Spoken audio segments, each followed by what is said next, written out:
Thank you so much, Kelly, for the beautiful prayer and, of course, for the music.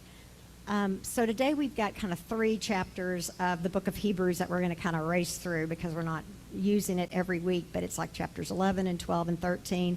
And like I said, it sounds very different than what we've been hearing in the Gospel of Luke. It's not like so much of a, here's a story about Jesus. This is really more of a sermon. This is kind of more someone's theology about Jesus. And again, we don't know anything about the book of Hebrews, like who wrote it or where they wrote it or exactly why, but it was sort of like a sermon, and it was written to encourage. It was obviously a time that was challenging and people have been suffering.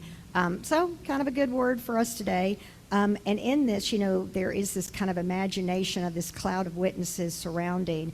And I always think of when I run a marathon, I've run 11 marathons. It's been a minute. Dan and a few of you others are in there with me in that craziness. But, like I wrote, Nelson Mandela on my arm. Kind of a joke, but you're like Robin Island, the president. Like other people have gone through a lot. You can finish, right? But, it is that, to me, that's sort of like this. Like you're surrounding yourself by all the people who you admire, who encourage you on the journey. So it starts off these familiar words in chapter 11. Now, faith is the assurance of things hoped for, the conviction of things not seen. And then the preacher's going to go through and he's going to name all these kind of saints from our history who by faith followed or by faith journeyed or by faith endured. And then he keeps going. All of these died in faith without having received the promises, but from a distance they saw and greeted them, so they didn't quite make it.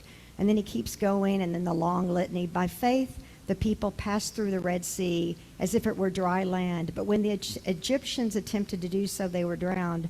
By faith, the walls of Jericho fell after they had been encircled for 7 days. By faith, Rahab the prostitute did not perish with those who were disobedient, because she had received in the spies in peace. And what more should I tell? For time would fail me to tell of Gideon, Barak, Samson, Jephthah, of David and Samuel and the prophets, who through faith conquered kingdoms, administered justice, obtained promises, shut the mouths of lions, quenched raging fire, escaped the edge of the sword, won strength out of weakness, became mighty in war, put foreign armies to flight. Women received their dead by resurrection. Others were tortured, refusing to accept release. This sounds a lot rougher than just serving on a church committee, right? In order to obtain a better resurrection. Others suffered mocking and flogging and even chains and imprisonment. They were stoned to death. They were sawn in two. They were killed by the sword. They went about in skins of sheep and goats, destitute, persecuted, tortured, of whom the world was not worthy. They wandered in deserts and mountains and in caves and holes in the ground. Yet all these, though they were commended for their faith, did not receive what was promised, since God had provided something better, so that they would not, apart from us, be made perfect.